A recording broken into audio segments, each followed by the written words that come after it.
kok masih berani korupsi. Terus kita itu apa namanya?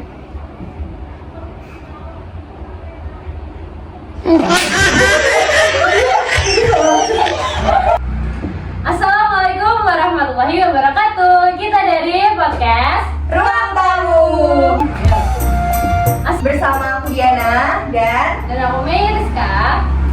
kali ini kita akan membahas yang seru-seru nih tentang korupsi dan tata kelola pemerintahan yang lemah bareng dua anomali yang kebetulan hari ini datang nih mampir ke podcast kita. Nah, bisa kalian perkenalan diri kalian dahulu nih. Halo, aku Hafiz. Dan aku Ridan. Nah, untuk mempersingkat waktu, langsung aja kita mulai diskusi hari ini, oke? Oke. Nah, kita kan tahu nih kalau korupsi dan tata kelola pemerintah yang buruk itu bisa jadi penghambat serius di dalam pembangunan ekonomi. Nah, terus ada juga di Indonesia nih, di berbagai daerah di Indonesia itu kan udah ditentukan anggaran-anggaran yang nggak kecil loh. Bahkan anggaran itu udah besar, tapi malah disalahgunakan nggak atau dibuat melenceng dari target itu gitu. Langsung aja kita diskusi tentang topik hari ini, oke? Nah, kita tahu kan kalau korupsi dan tata kelola pemerintah yang buruk itu jadi penghambat serius nih di pembangunan ekonomi di Indonesia. Nah, di daerah-daerah Indonesia itu juga udah ditentukan kan kayak anggaran-anggaran yang nggak kecil loh, bahkan yang besar, tapi malah disalahgunakan dan tidak tepat sasaran gitu. Jatuhnya nanti hasilnya jadi nggak nyata gitu. Nah, makanya nih bareng dua anomali yang kebetulan datang nih ya, kita akan ngebahas nih gimana sih sebenarnya korupsi dan tata kelola itu bisa merusak pembangunan dan menyengsarakan rakyat. Nah, yang kita singgung tadi, karena korupsi itu bisa menghambat atau memperlambat ekonomi. Sebenarnya apa sih dampak korupsi itu sendiri untuk pembangunan ekonomi negara, apalagi negara kita ini? Nah, terus ini tuh cuma sekedar proyek mangkrak atau lebih dalam lagi nih kayak misalnya memperparah kemiskinan, terus menurunkan kualitas hidup masyarakat. Oke, mungkin Kak Dian bisa menjawabnya. Baik, untuk Ocean kayaknya sangat tepat dan sesuai pesan sekarang di masyarakat untuk korupsi ya. Jadi sebenarnya itu ya, korupsi itu sudah dari dulu sih sebenarnya terjadi dari nenek moyang kita lah, dari zaman menjajah ke Indonesia dan sampai sekarang masih diteruskan tuh adat atau korupsi. Lalu untuk dampaknya sendiri itu memang sebenarnya banyak sih ya, dan itu rata semua dampaknya ke dampak negatif semua.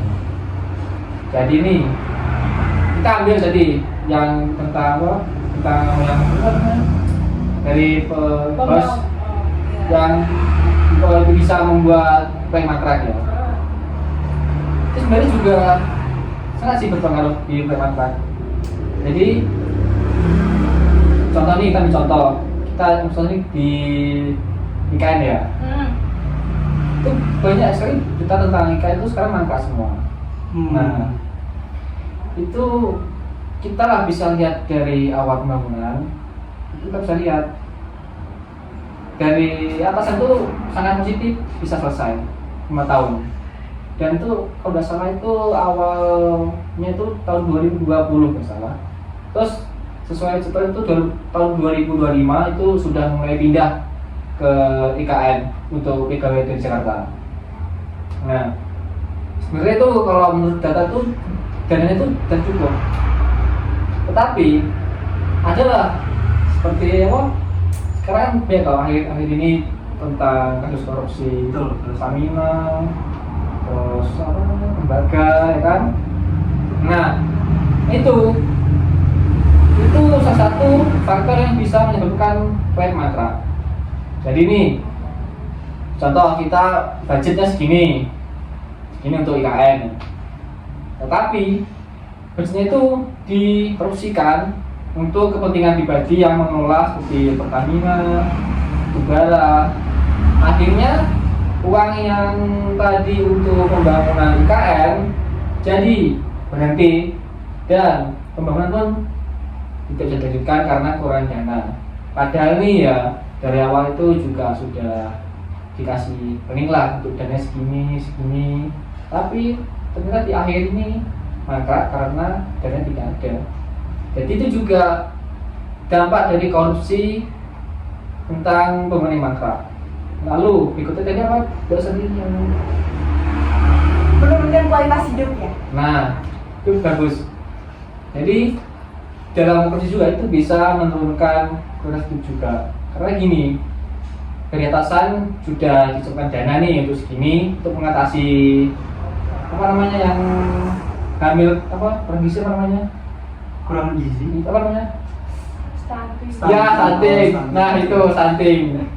Jadi Oke. pemerintah itu juga dia akan menyediakan program untuk mengatasi stunting dan itu juga sudah disiapkan dana segini. Namun yang masalah itu bukan dari dana awalnya.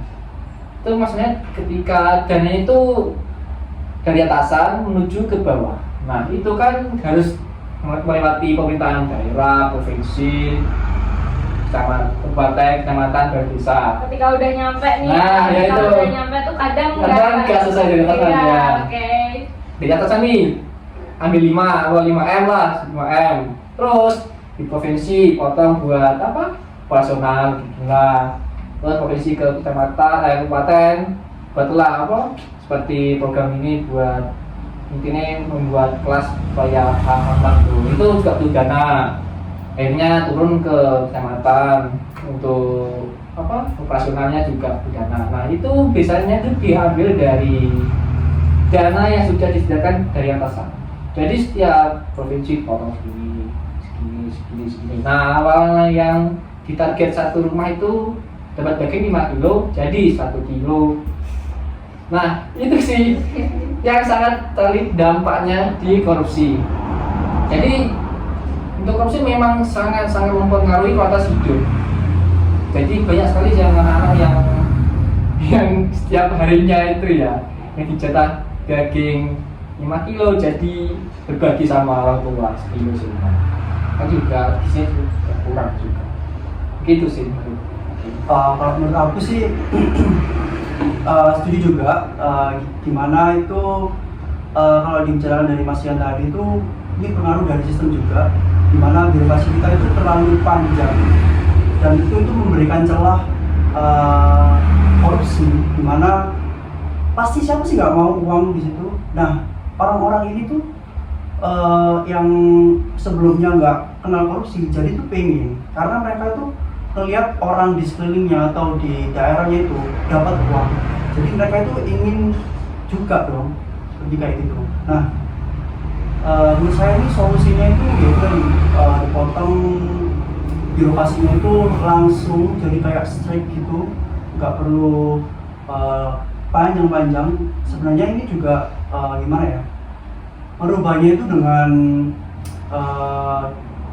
sebuah gimana ya, pemimpin atau dari sebuah instansi ataupun perusahaan itu kita harus memilih dari orang yang benar-benar tekun atau orang yang benar di bidangnya, bukan dari kayak dari temen ataupun apa. Jadi itu mereka tuh bisa saling merangkul satu sama lain agar nggak ketahuan korupsinya. Seperti itu sih. Oh iya, ini kan sempat nyinggung soal birokrasi ya tadi. Betul. Aku setuju banget sih kalau birokrasi di Indo itu kan lambat, berbelit-belit, Iya. bahkan nih ada nih yang minta uang pelicin, tahu kan? Nah, Oh, Nah, itu kan. itu tuh kalau menurut kalian tuh birokrasi yang nggak efisien tuh bisa dikategorikan sebagai bentuk lain dari korupsi nggak sih? Terus kayak kenapa sistemnya susah banget buat diubah gitu? Nah, kalau menurut aku nih ya,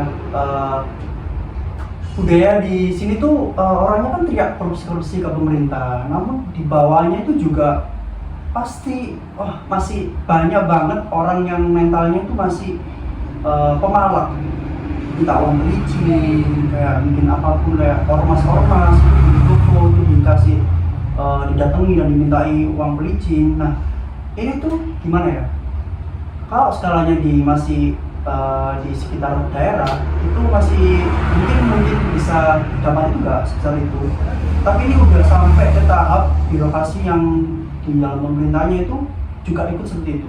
Nah, ini tuh menyebabkan investor asing itu enggan untuk menaruh uangnya di kita. Nah, contohnya itu yang jadi katakan kayak Apple kemarin, mereka tuh kan sebenarnya udah ngeplot mau ke investasi di Indonesia senilai berapa gitu saya lupa, tapi itu pasti ya Apple perusahaan besar itu bonafide, jadi pasti menguntungkan. Namun masalahnya itu Indonesia tuh minta banyak, ya itu tadi birokrasi yang segala-galanya itu dipersulit untuk investasi ke kita. Nah sekarang tuh kita lihat Apple malah pindah ke di Vietnam kalau nggak salah, seperti itu. Jadi menurut aku tuh pelicin itu harus kita basmi dari bawah. Jadi nggak hanya kalau bilang kan dari kepalanya dulu, tapi kalau bisa itu ganti semua, seperti itu. Ya sama sih sama Mas Hafiz yang dibilangkan. Jadi itu gimana ya, contoh nih misalnya ya, kalau dari atasan sudah masalah pasti juga tim juga bermasalah. Nah jadi untuk politik itu tadi memang yang satu di sistemnya, di sistem dalamnya itu. Jadi ketika atasan memberikan sebuah kebijakan atau yang gimana yang ya menyebabkan masyarakat itu sulit atau gimana, gini harus bersin harus nembak dulu biar supaya cepat.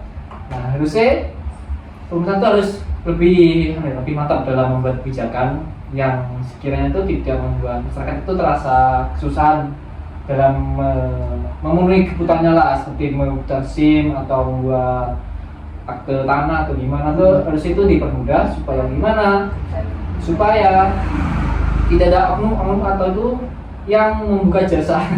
Betul. Itulah Mencalo ya? iya, mencalo biar cepat hasilnya selesai gitu. Harusnya dari atas itu sudah bisa lah diatur membuat kebijakan gimana supaya orang bawah itu semua bisa merasakan minimal itu bisa mengurangi kesusahan. Jadi dengan kita dengan permintaan membuat kebijakan yang tidak menyebabkan masyarakat bawah itu kesusahan, maka orang-orang di politik itu tidak akan membuat sebuah sistem di mana mencari keuntungan dalam kesusahan masyarakat. Oke, jadi bahasan baru ngomong tadi itu kayak negara kita tuh masih banyak Betul banget. masalahnya Ya, ya kan, betul. kita masih kayak tentang pembangunan tadi masih ada yang mangkrak sampai sedikit membahas IKN sampai Betul. Yang sekarang terbaru tuh ya. nggak ada itu ya kan, nggak ada kejelasannya Betul, gimana betul gitu. sekali. Terus habis itu tentang birokrasi juga yang bermasalah di negara kita, tentang banyak juga sekarang kasus uang pelicin lah itu, apalagi udah menyentuh ke maaf pejabat nih, iya kan, ya banget. Terus dari hal tersebut dapat berikan solusi bahwa negara kita harus pemerintahnya harus membuat kebijakan yang lebih tegas nih. Betul. Untuk memberantas ini semua gitu. Terakhir nih dari aku ya, Mas, korupsi itu kan sering dikaitkan dengan yang namanya moral individu. Tapi di sisi lain tuh ada yang ngomong kalau sistem kita yang rusak. Nah, menurut kalian nih, itu sebenarnya yang lebih rusak itu apa lebih bermasalah itu sistemnya atau mentalitas manusianya? Silahkan nih, siapa yang mau jawab dulu, kasih pendapatnya. Coba Mas Hafiz dulu deh. Oh, oke. Oke. Aku menjawab dulu ya. Dan pandangan aja nih. Menurutku nih ya, moral sama sistem, menurut saya ini keduanya saling berkaitan. Jadi nggak menyalahkan individunya, tapi bukan berarti saya mendukung pelaku korupsi ya, tapi jadi kita lihat kayak pejabat itu kan udah disumpah, udah dikasih apapun lah, pokoknya udah tahu tentang hukuman apa gini tentang agama menurut terutama di Islam, kita kan di Islam ya, itu kan pasti korupsi ini dosanya besar sekali karena itu berurusan langsung dengan manusia dan harus menyelesaikannya itu antar manusia, bukan di Tuhan ya. Mungkin itu lebih berat Tapi dalam Islam ini ganjarannya kan nanti di akhirat. Nah, ini nih yang membuat orang itu skip gitu loh, langsung mungkin besok itu urusan nanti. Nah, itulah yang membuat kita itu terpancing untuk ikut dalam praktik korupsi.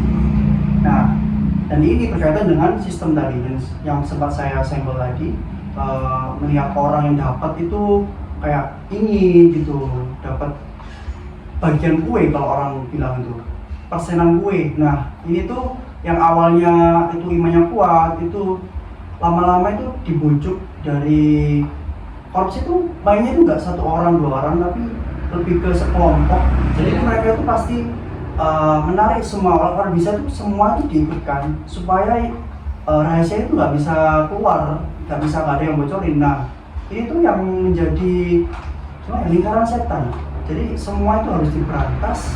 Jadi nggak boleh ada satupun tuh tidak, kalau bisa itu kalau dilaporin lah orang tersebut, jangan sampai ikut-ikutan dan menyebabkan tadi saling ikut dan itu memperkeruh dan saling memperhancur dari sebuah organisasi maupun negara. Menurut saya itu sih. Antara morality sama sistem ya. Kalau menurut aku nih ya, kalau aku tuh lebih salahnya tuh di sistem. Karena gini, kita ambil aja lah moral individunya ya. Meskipun orang itu sangat taat agama, terus sangat percaya Tuhan, takut dengan Tuhan. Meskipun karena itu ya orang itu pun coba masuk ke sistemnya yang rusak itu bisa jadi yang awalnya lurus dan takut Tuhan jadi belok dan juga tidak Tuhan. Karena gini, coba bayangkan lah, sistemnya ada orang nih ya daftar daftar bupati lah. Nah, itu kira itu gaji itu banyak bupati, padahal enggak. Terus daftar bupati akhirnya keterima, ternyata gajinya tidak sesuai harapan yang diinginkan. Itu pasti otomatis orang itu akan berusaha gimana caranya modalnya balik ke daftar bupati. Karena gini, di Indonesia ya sistem pemilu ya itu pasti butuh modal sekali, pasti butuh modal seperti uang partai, uang kaos, uang kampanye, nyewa artis untuk kampanye, influencer itu pasti semua butuh dana semua. Itu udah sistem kita. Dan itu pun mungkin banyak yang diperlukan untuk membuat itu semua. Itu semua sudah dibuat dari berkampanye, dari gini semua itu ditata. Terus waktu pemilihan diterima dapat jabatan, oh ternyata gajinya segini. Ini kalau buat 5 tahun ini nggak bakal balik modal nih ya. Terus mikir bagaimana caranya kita membuat sebuah kebijakan atau gimana supaya itu bisa balik modal ke kita. Kan malah mungkin orang itu nyari rugi, mungkin. Jadi misal orang ini nih, dari awal sampai jadi itu habis 5M lah, 5M. Terus ketika menjabat selama 5 tahun itu mungkin gaji sama tunjangan itu mungkin nggak sampai 5M, mungkin 1M lah kalau yang mereka dapatkan. Nah itu dia tuh mikir bagaimana nih caranya supaya modal.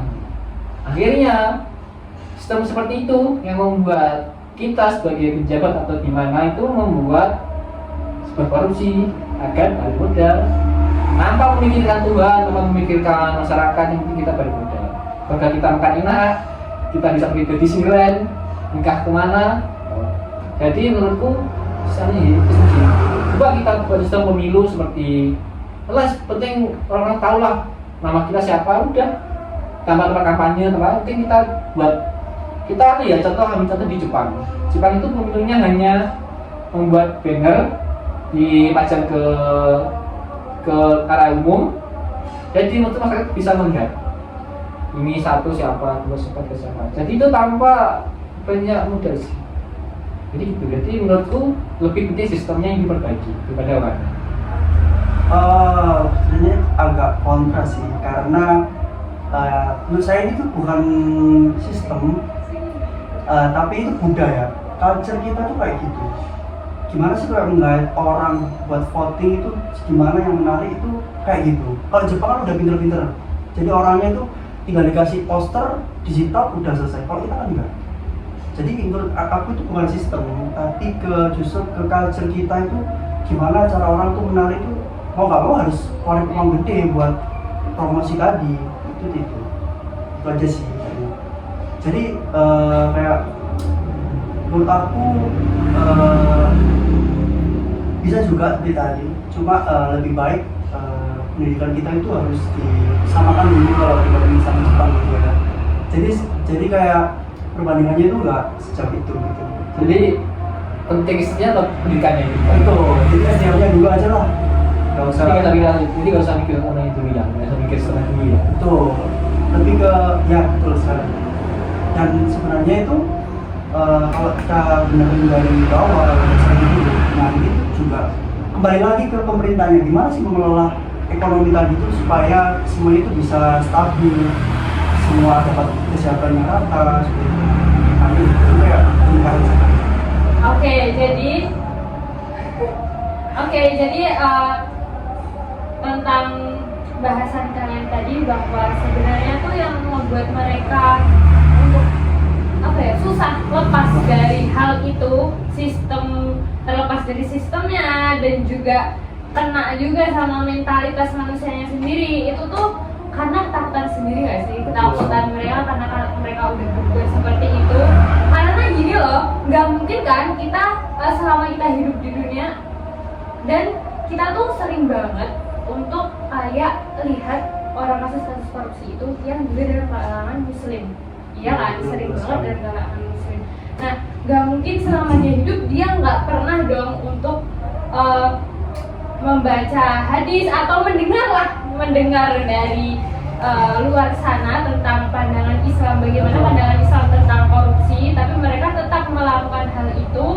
Mungkin karena ya kita nggak tahu apakah itu faktor-faktor dari luar atau itu, tapi mereka itu susah lepasnya. Itu mungkin yang mereka memikirkan kekuasaan dari jabatannya atau gimana, akhirnya mereka bisa korupsi itu tadi. Terus itu yang mereka susah untuk keluar dari itu karena ketakutan mereka sendiri, karena ketakutan nantinya kalau mereka di penjara, kalau ketahuan gitu. Oke. Nih yang tengah bergerak komunis dan mungkin tidak semuanya kecanduan. Tapi kita lihat data dulu, data Kamu dari Islam tadi, gimana ya? Kalau di Indonesia kan banyak banget nih orangnya itu Muslim kan, di dunia lagi. Kayak Muslim tuh pasti ini di semua agama juga sama ya betul. Tapi tuh orang kita itu Islam tuh sangat enggak banget namanya korupsi, karena itu kan berusaha sama manusia dan itu ada di Al-Quran, di hadis itu ada mungkin intinya itu jangan menyusahkan lah dia, karena itu orang banyak. Nah, terus tapi banyak yang auto itu kan juga banyak banget yang Islam, jadi itu mereka tuh kayak nggak takut akan dari perbuatan mereka tuh dibalas di akhirat. atau Cina. Kalau Cina itu juga gimana ya? Nah, kalau Cina kan mayoritasnya itu nggak beragama ataupun komunis juga. Nah, ini tuh berpengaruh karena mereka juga nggak peduli sih, lebih ke tegas dan mereka tuh lebih ke antar manusianya aja, kayak hukumannya tuh langsung.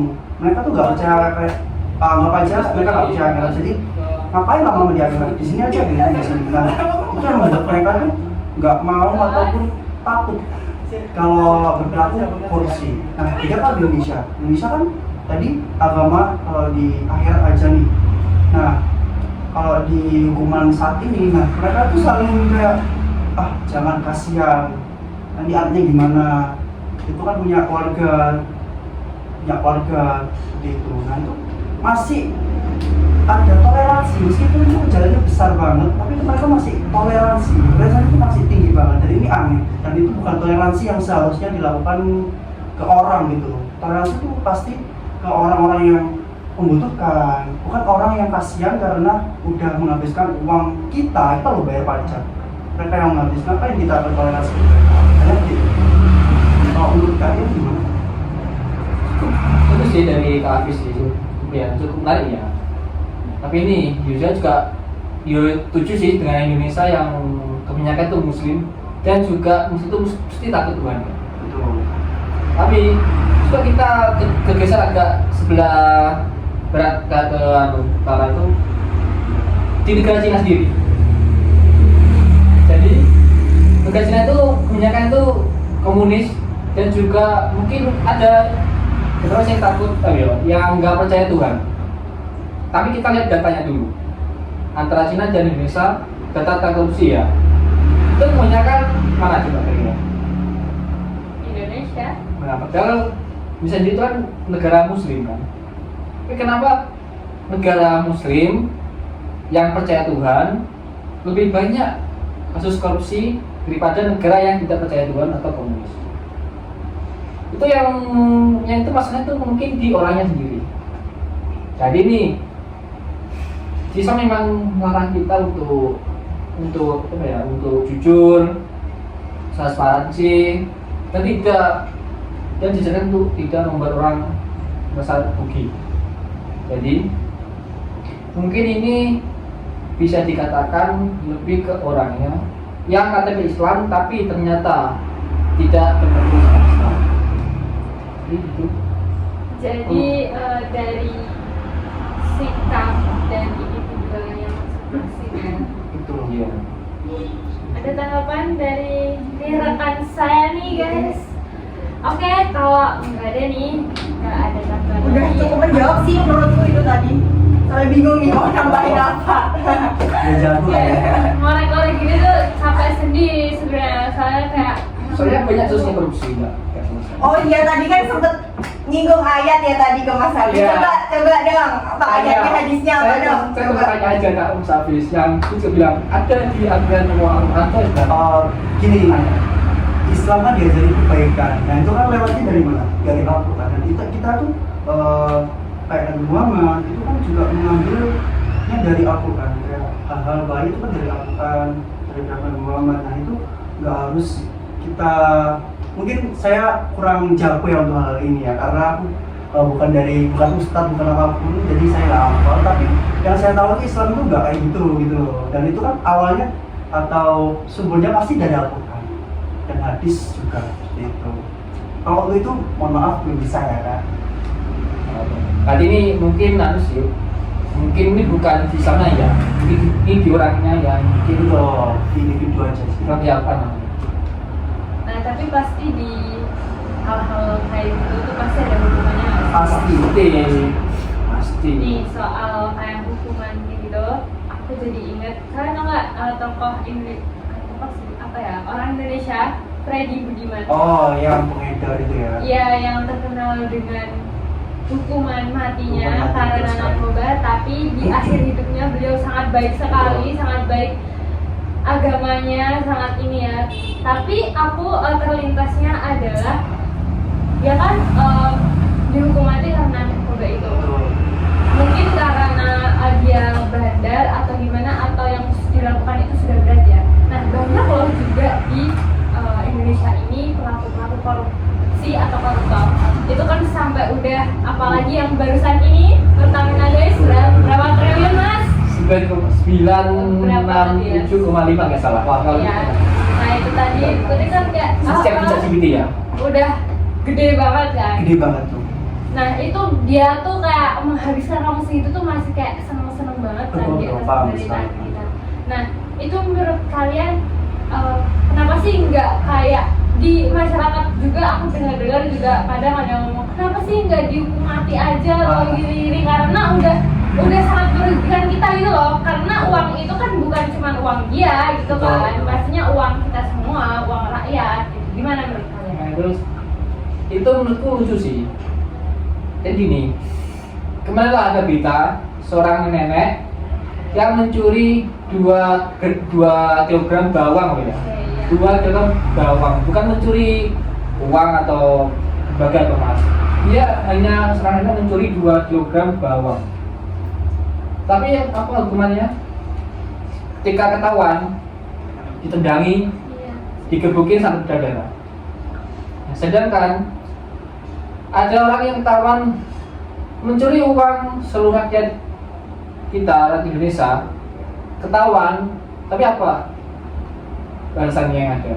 Mungkin cuma sidang, terus di masuk ruangan yang VVIP. Iya, dan maaf banyak banget kan yang Iya. udah kayak dihukum, tapi ternyata penjaranya atau Mewah. tempatnya itu kayak Mewah. ber-AC lah, Betul. gini lah. Bayangkan antara si nenek yang mencuri 2 kilogram sama uang rakyat itu enggak make sense. Gimana nih menurut Kalau aku sih kembali lagi tadi sempat mention Freddy Budiman. Iya. Itu kebetulan banget dulu aku tahu makannya di mana, dan itu pas SMP ya situasinya itu. Jadi aku ngikutin gimana. Kan dia dihukum mati karena pengedar Iya. narkoba, dan itu kan pasti pengedar adalah efeknya itu menyebarkan kerusakan di masyarakat. Nah, itu kan sudah masuk akal bila dihukum mati. Dan ini sebenarnya juga sama juga diterapkan di korupsi. Gimana enggak? Uang berapa tadi, sekitar puluhan triliun sampai berapa ratus itu mungkin yang belum ketahuan, itu kan juga merusak, tapi versinya itu lebih menyeluruh.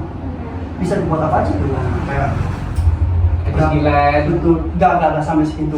Maksudnya buat pendidikan, Oh, kayak iya. bisa buat beasiswa, infrastruktur dan lain-lain. Itu lebih dalam dampak yang diberikan, dampak kerusakan yang disebabkan oleh koruptor tersebut. Dan koruptor-koruptor ini tuh kenapa nggak bisa dihukum mati? Karena tuh dia tuh Punya uang. bukan hanya itu. Kalau versi resminya itu karena ini saya tahu dari siapa tuh wakil calon presiden di nomor 3 tuh Bapak siapa lupa, itu dia bilang kita nggak bisa hukum mati koruptor karena berlindung di HAM atau hak asasi manusia. Betul sekali. Nah, dan ini tuh aneh banget menurut saya, karena sempat ada kasus, kalau ingat dulu itu korupsi bansos yang dulu di COVID-19 kemarin, itu sangat banyak, dan ini tuh sebenarnya bisa dikategorikan hukuman mati karena nominal, dan yang dikorupsi atau bansos tadi itu hal yang termasuk fatal untuk dilakukan tindak kejahatan tersebut. Sebenarnya itu bisa, namun kembali lagi berlindung di balik HAM tadi itu kita tidak bisa. Dan saya paham pasti itu nggak hanya itu aja, pasti itu ada sangkut paut dengan pelicin seperti kayak MK aja sudah bisa dibutuhkan loh. Dan tapi KKN itu juga pengaruh banget, soalnya itu mereka saling merangkul, ayo ikut, kamu dapat ini loh. Jadi semua itu dari sisi keamanan kayak polisi, terus dari hukum, semua itu dirangkul semua. Dan itu kayak kumpulan ini jadi kayak perkumpulan, kayak kelompok gitu, kayak kartel menurut saya itu. Jatuhnya ada korupsi lagi nih. Betul Sangat kan? ngeri ya sih, posisinya di Indonesia sangat ngeri sekali. Betul. Oh iya, misal nih kalau di di sistemnya ini, di undang-undangnya ini diubah Iya. jadi orang yang korupsi itu dihukum mati. Misal ya, terus Iya. kalau di Islam itu gimana? Menurut aku kalau di Islam ya, kalau di Islam itu kita kan nggak boleh kekerasan ataupun apapun itu. Tapi menurut aku saya sebenarnya setuju hukum mati, namun saya tetap mendukung HAM.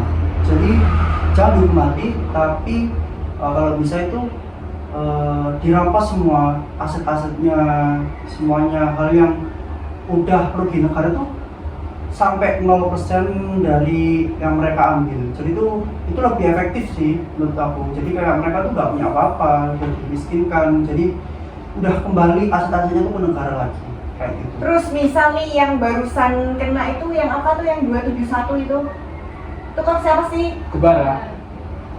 Lima pasti. lima. Nah, itu kan infonya kan disita semua tuh, Iya. ininya, asetnya. Terus misal tuh semua asetnya nggak menutup kerugian negara itu gimana kira-kira? Nah. Mau apa lagi yang mau disita? Oh ya itu kayaknya mungkin Mas Rian atau saya lagi. Oke, menurut aku nih ya kalau nggak menutup pasti itu nanti hukuman pidana. Jadi di berapa tahun sampai kalau bisa itu seumur hidup ataupun kalau enggak itu Kena kiri. kayaknya enggak sih. Kayaknya itu terlalu brutal ya Mas. Kita di Islam mungkin zaman dulu mungkin dirajam entah begitu, tapi kan kita bermoral sekarang. Kita kayak masih menghargai manusia itu sebagai makhluk hidup kan. Kan tidak mungkin karena si Iran itu juga membuat kita semua. Iya, nah kan ada kayak cara lain nih kayak tadi kayak gak bisa dikasih kesempatan lagi apapun itu kayak ya udah kamu Nanti aja. dikurung Oh. sampai mati tengkorak nah itu.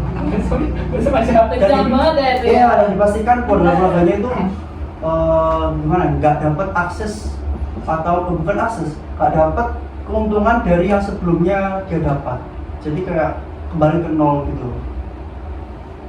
Soalnya ini banyak sekali sih yang dirugikan sampai puluhan ribuan triliun. Iya betul Sangat sekali. gede sekali. Jadi kalau yang susah itu terkena juga apa-apa. Iya betul. Apa? Kalau menurut host nih aku mau tanya lagi kalau hukuman mati itu gimana sih? Pribadi aja. Di luar konteks Islam ya. Iya betul. Setuju sih aku. Kemanusiaan aja. Sama aku juga setuju sebenarnya. Oh, Di luar oke. konteksnya gitu ya. Mereka kan udah merugiin Gini. kita. Oke. Kayak buat apa sih hidup lagi gitu? Ya, itu Tapi masalahnya. namanya manusia ya kan ya. Oke, oke. Dia kan nggak mesti nih bilang udah aku udah tobat kan nggak selalu Oh, tobat iya. bisa lagi dia di kemudian hari bakal mengulangi dengan alibi aku nggak sadar melakukan itu, aku nggak sengaja gitu Oh. kan. Nggak menutup Nah, kemungkinan kan buat korupsi lagi. Jadi udahlah hukum mati aja, aku setuju banget kalau itu. Gini, aku kontra nih. Karena hukum mati itu kalau mati udah selesai. Tapi tanggungan kan masih ada. Nah, saya lebih ke siksaan di dunia aja kayak nggak boleh makan apa kayak disiksa itu kayak semuanya itu jangan dikasih apapun gitu. Better gini aja nggak sih, dia sebelum dihukum mati itu kan disita semua tuh Iya. asetnya. Dia disiksa dulu, terus baru dihukum mati. Itu gimana? Gak mau, semuanya itu eternal. Kalau bisa bertahun-tahun tersiksa, nggak bisa ngapa-ngapain dan itu pun masih kurang dari penderitaan rakyat-rakyat kita di Papua itu semua dan juga semuanya digunduli untuk batu bara semua itu kan. Oh jadi gini aja berarti dia tiap dia korupsi itu kan beda-beda, ada yang korupsi Betul. ini korupsi ini, jadi aturannya dibedakan aja. Misal misal kamu di korupsi ini kamu dihukumnya kayak gini, Kayak gini. Oh, ya, kamu ya, itu korupsi ini bagus banget. dihukumnya kayak gini. Aku punya sih kayak rencana kayak hukuman gitu kalau Kamu siapa? udah tahun itu kayak ataupun udah tahun nih kayak yang proyek-proyek di luar Jawa ataupun di luar Jawa itu kan dia mereka tuh sebenarnya pemilik tender itu sendiri kayak pemerintah terus kasih tender. Nah tender itu sendiri ini adalah PT sendiri, ini kan termasuk kayak monopoli di sana. Nah ini hukumannya adalah dipasung di sana lalu dimakan oleh burung-burung gitu Di lah. sana tuh di mana? Di hutan tadi yang titik pertama mereka potong. Jadi mereka ingin gitu. mereka melakukan dosa pertama itu di sana. Jadi itu semua kayak Nggak simbol. bisa. Gimana? Ini caranya masuk. Ya tinggal masuk aja dong. Kan kerja temannya. Kan pasti kita Ini politik. ikutkan. Iya. Saya paham sekali. Kan kita negara harus menjadi. Prepare ya. Iya, harusnya kita punya polisi, TNI. Tapi bisa dibeli. Iya itu bisa banget. Mungkin gede-gedean uang kali ya. Iya. Antara itu, tapi anggap aja ini polisi baik. Meskipun nggak ada, tapi kita Ya, semoga. pura-pura aja lah polisi itu baik. Oke, itu kita andalkan mereka. Kita kasih kesempatan. Ya daripada kita bingung. Ya tentang korupsi ini yang semakin hari ada aja masalahnya gitu loh, dari aspek mana aja gitu kan, kemarin Pertamina, habis itu sebelum Pertamina apa Timah? Iya, betul, Baras.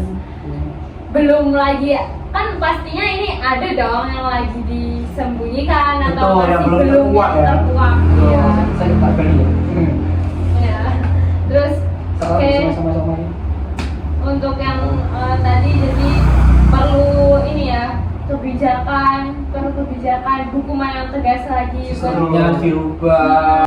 Oh iya, terakhir nih sebelum ditutup sama Mbak Meme ya, menurut kalian mengapa memperbaiki tata kelola itu bukan pilihan tapi keharusan bagi masa depan bangsa? Kita akan jawab satu-satu aja ya. Menurut aku itu ini adalah sebuah keharusan karena kita tuh nggak bisa stuck di satu tempat ataupun itu makanya bukan zona nyaman, tapi kayak nggak mau berubah. Jadi menurut aku itu Indonesia tuh harus digembleng ataupun mau nggak mau tuh harus merangkak dari bawah, membangun dari dasar dan membangun hal-hal semuanya itu agar kita tuh bisa naik level.